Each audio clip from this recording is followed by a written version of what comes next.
This is Angel Dunworth of www.streetlighthalo.com and www.cheshiregrinpublishing.com. And again today I would like to talk to you about a topic that is very difficult to handle and something that we don't normally talk about. So if you have small children, please ask them to leave the room. Okay, today my topic is rape, and what I want to look at first is the legal definition of rape, which means forcible sexual intercourse with a non-consenting partner. That can be male or female, it doesn't matter. If they didn't consent, it's rape. The profile of a rapist, according to the FBI, and they use these actually to predict the behavior of serial killers, but they've been able to apply it to rapists, is there are 4 styles. There is the power assertive rapist, the anger retaliation rapist, the power reassurance rapist, and the anger excitation rapists. Now, these are the characteristics of each of the 4 profiles. A power assertive rapist is athletic. He has a macho image of himself. More often than not, he commits date rapes. He typically meets his victim in a bar or nightclub, and instead of targeting a specific victim, he just looks for an opportunity to get a woman alone with him. Perhaps he offers up a ride home or an invitation back to his place. So, if you have been raped, I want you to consider that it was not what you were wearing. It was not how you were dancing. It was not your class, the color of your hair, or anything else. It was simply that he thought he had an opportunity, and he took it. It had nothing to do with you. Sometimes he cons his victims into trusting him, letting them into their home, sometimes as posing as a policeman or repairman. Approximately 44% of rapes are committed by power-assertive rapists. These are physically aggressive, and they will use the amount of force they need to control you. They will use degrading or obscene language, brandishing a weapon, slapping or punching, but this person does not intend to kill you. So if you're in this situation, understand that. They do not intend to kill you. Generally, begging and crying doesn't work with this guy, so if you're going to resist, you've got to be serious. You've got to scream and fight him as hard as you can to get away. Sometimes, however, you need to choose your battles. Because if you're not sure this is a power-assertive rapist, it could be one of the other kind that could kill you. So you have to really, if you see that you're losing the battle, sometimes in order to save your life, you have to give up. And I think that's a terrible thing that anyone would ever have to go through. But sometimes to save your own life, you do have to do that. Now, date rape, basically, I want to talk about for a few minutes here. A lot of people think that date rape is only roofies. You know, somebody slips you a roofie, or or it's just somebody who drove you home or whatever. It's not necessarily true. A date rape could be somebody that you dated for years. It was perfectly fine the day before, but they just decided one day, well, I really don't care whether or not you want this to be our first time. I've decided it's going to be. By law, a husband can be convicted of raping his wife. Ergo, that means you have the right to say no. That means that nobody gets to tell you what to do with your body. Doesn't matter about the circumstances. Prostitutes can have people put in jail for rape if they have been raped. So it does exist. It does exist. There's no point turning your back on it or saying, oh, they asked for it. It's not true. When someone says no, they mean no. Now, the second profile is an anger retaliatory rapist. He feels animosity towards women. He wants to punish them. He wants to degrade them. He is often a substance abuser. He is impulsive, and he has a very explosive temper. He looks for the opportunity, again, the opportunity to commit the rape rather than for a specific victim. Most rapists aren't looking for kind. They're not looking for a sort of dress, for a bikini, for a haircut, for a class of people. They're looking for an opportunity. So here's a good time to start thinking, when I'm walking, what friends should I be walking with? This is how we plan our strategies to keep ourselves safe. It's by understanding that it is opportunity instead of punishing ourselves or trying to dictate what is a good woman and what is a bad woman. Because basically, people are people. Period. I mean, people are people. You can't pick and choose like that. If you're going to cherry pick yourself, you will drive yourself insane. 30% of rapists fall into the anger retaliation category. He will grab you from behind and drag you into the bushes, often beat you near to unconscious before committing the rape. Any level of resistance may well enrage him and cause him to beat the hell out of you until he gets what he wants. He's not looking to kill you, but this beating could be fatal. You don't want to challenge or enrage this type of rapist. You don't want to challenge them. Why? Because normally they're substance abusers. They don't even know what they're doing, and no matter amount of fighting and pleading, it's going to get you out of it, because they're on a trip. You know, it's a substance. It's not them, it's a substance, and you cannot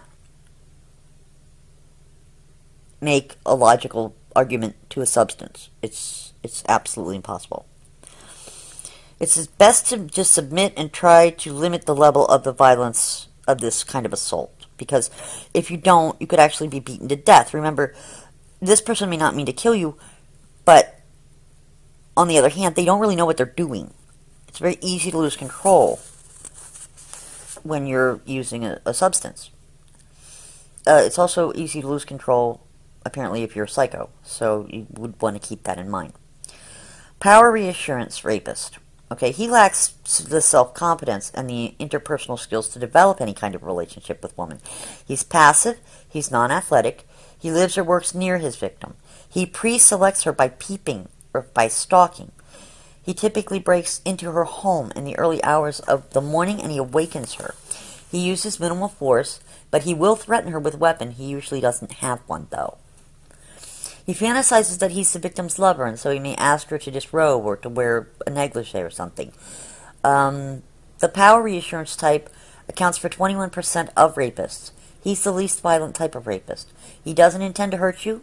He doesn't intend to kill you. He's having his little fantasy, and he's just chosen you to be part of it. Among the different type of rapists, he's the most likely to be dissuaded if you scream, cry, plead, or fight. In general, it's more probable that you can discourage this rapist who uses the power reassurance approach.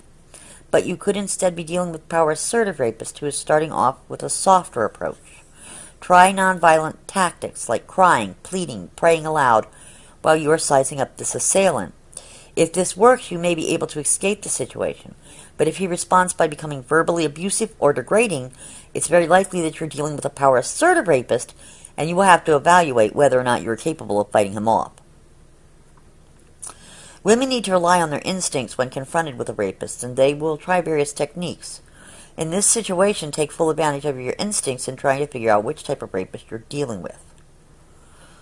Okay, 2/3 of all rapists are anger excitation rapists.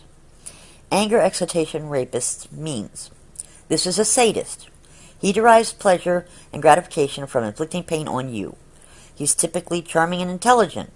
The crime is premeditated, rehearsed methodically in his mind before he attempts it. His victims may or may not be strangers. He'll tie, gag, blindfold, and even torture. He will record his crimes in diaries and videotape them. Just 5% of rapists fit this description. But of the four types, he's the most criminally sophisticated and he's the most difficult to catch. He's got absolute control over you, so there's no question of any type of resistance or escaping, and oftentimes he does kill his victims, either to get rid of a witness or to gratify some psychosexual need. Now, this is probably the most dangerous situation a woman can be in, so if you're tied up, and you're not going to have, then you're going to have to match wits with this guy, and trick him, or talk him into untying you, so you at least have some chance of escape. If you read this, you will see that there is no real type of dress or class or any true victim type. It usually comes down to opportunity. Now, as it says here, some of these will stalk you, they'll watch you, and they'll premeditate. the best way to keep people from being able to do that to you is to never take the same route twice. Actually learned that from a cop a long time ago. If you're going to and from your house every day, okay, to and from work every day, drive a different direction. Walk a different direction. If you're walking, try to stay around people. Don't talk to guys in vans. That's a dead giveaway right there. Just, they need directions, just wave your hand and keep walking. It doesn't matter what situation they're in. You have to protect yourself. So basically, try not to get into a habitual, easy to guess. If it's easy to guess what you're doing, it's going to be pretty easy for them to grab hold of you. That does not make it a woman's fault. These people are not dealing with all the marbles in the box, okay? So you cannot sit there and cherry pick yourself to death and say, oh, it was all my fault, and if I had just done this, or if I had just done that. No, it has nothing to do with you. There is no victim type. In all four of those classes, there is no victim type. If you've been raped, I want you to understand, it was not you that did something wrong. So don't make it your own fault. Okay, so now we're going to talk about rape definitions, including date rape. And we're going to talk about rape trauma syndrome, because there are signs for this. If you're going through too much, which is probably very natural, and you're going to probably need some help. So if you have a loved one and you're seeing these signs from them, you might want to get them to a psychotherapist. You might want to get them to a rape treatment center. You might want to kind of fish around and see what's going on with them, because they're carrying a little bit more than any human being should ever be able to have to bear.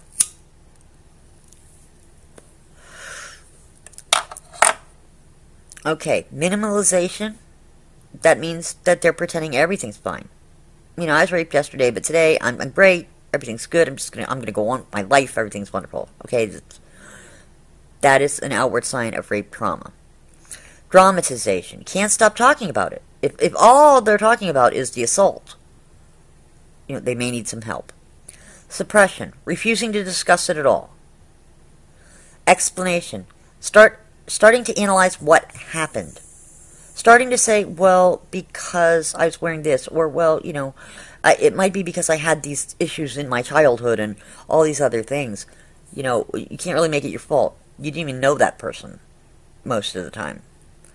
Even if you did know that person, you didn't tell them to rape you. Otherwise, it wouldn't have been rape. Flight. If you move to a new home or a new city and change your appearance, that is also an outward sign of suffering from rape trauma syndrome. Other coping mechanisms that may appear during an outward adjustment phase. Wow, that's really cold. An outward adjustment phase.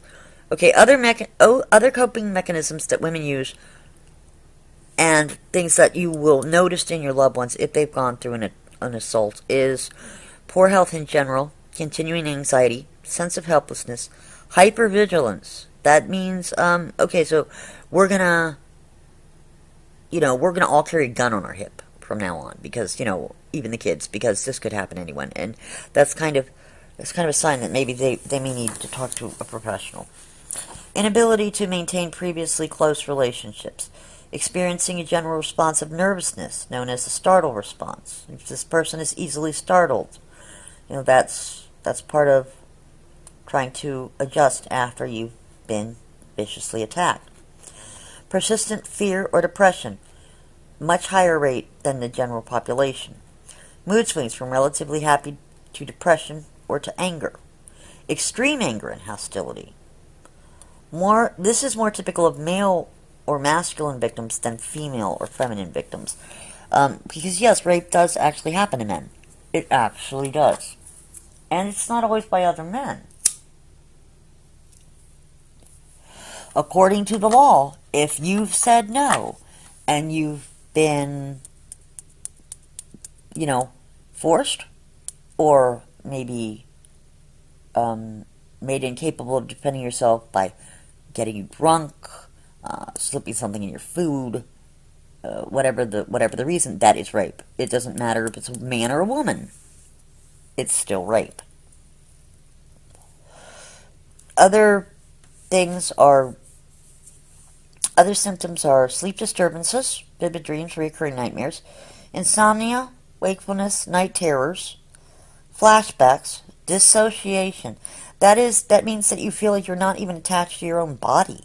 Sort of like you walked outside of your own body, and that's a very dangerous sign. If that one shows up, I think basically go straight to the therapist or the hospital, or maybe even your medical doctor, your church, the pastor, wherever it is that you feel safest going. Panic attacks, reliance on coping mechanisms. Some of those are beneficial, though, like philosophy and family support, but others can be counterproductive, like self-harming and alcohol abuse. This is not going... Yes, you're not going to have to feel or think if you're wasted, but that doesn't mean you're dealing with it. As soon as you stop being wasted, there it is again. So there's a lot of different ways to deal with this, and I don't think there's probably any one right way, but I think professional help is probably in order. It's kind of a lot to deal with when someone just decides that your body isn't your body anymore. It's their toy. And that's a horrible way to feel, because you don't feel safe again for a very long time. The myths of rape is that, a woman asked for it, she wanted it, because you dressed a certain way, or, because you were rich, so somebody had to take you down a notch, or because you were an immoral person, and that's why that happened. And this is paraphrased from Psychology Today. You have women over after going on a date, and she says she's had too much to drink to drive home, so you tell her she can stay over. You want to take advantage of this opportunity to sleep with her, but she is saying no, saying that you're rushing things and she's too drunk, and you sleep with her anyway. This is, believe it or not, gentlemen, that is rape. That is rape. You can go to jail as a felony for that, because whether or not someone's drunk doesn't really matter. No is no. There doesn't have to be any explanation after that. She doesn't have to tell you why she doesn't want to. She just doesn't want to. And you have to respect that. Because if not, you've crossed a very big line. Now, in my own experiences, from what I'm reading here,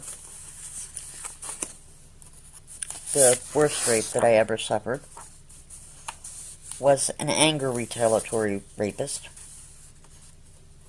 I guess, because he was very vicious, and even though he had slipped me a roofie, which would slip under the date rape category, he chewed my face so badly I thought that I was going to need plastic surgery, actually. I was quite surprised when it healed up. Now, the thing you have to watch for with that kind of rapist is that sometimes they don't go away. Like, it was almost like he didn't even know he had done anything wrong. He called me and asked me to marry him. He sent me flowers the next day. So it was very difficult to get rid of that one, but luckily for me, all I had to do was ask him what country it was that he came from, because I had to go down to the state attorney's office and get him deported. And as soon as I said that, he let off. The thing that I do regret is that I did not take that douchebag to court. I have regretted that for such a long time, because in my mind's eye, I feel that gave him the opportunity to do it to more women. And had I been braver, he would not have had that opportunity. That's something, though, that doesn't occur to me till about 5 years after the fact. You're going to experience some guilt after a rape.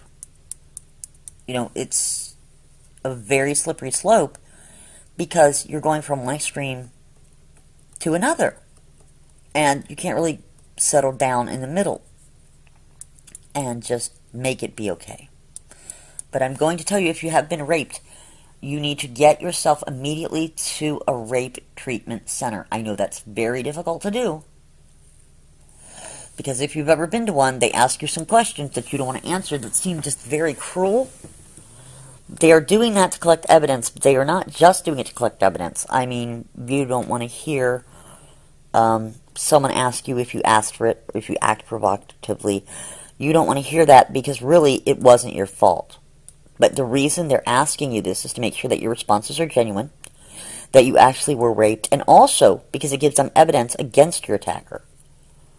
They will know if they ask you, how did he get your panties off, and you tell them that he did it in a certain way, and oh, well, this guy was doing this on block A, and now he moved to block B, so we're going to go to block C because that's where he's going to attack next.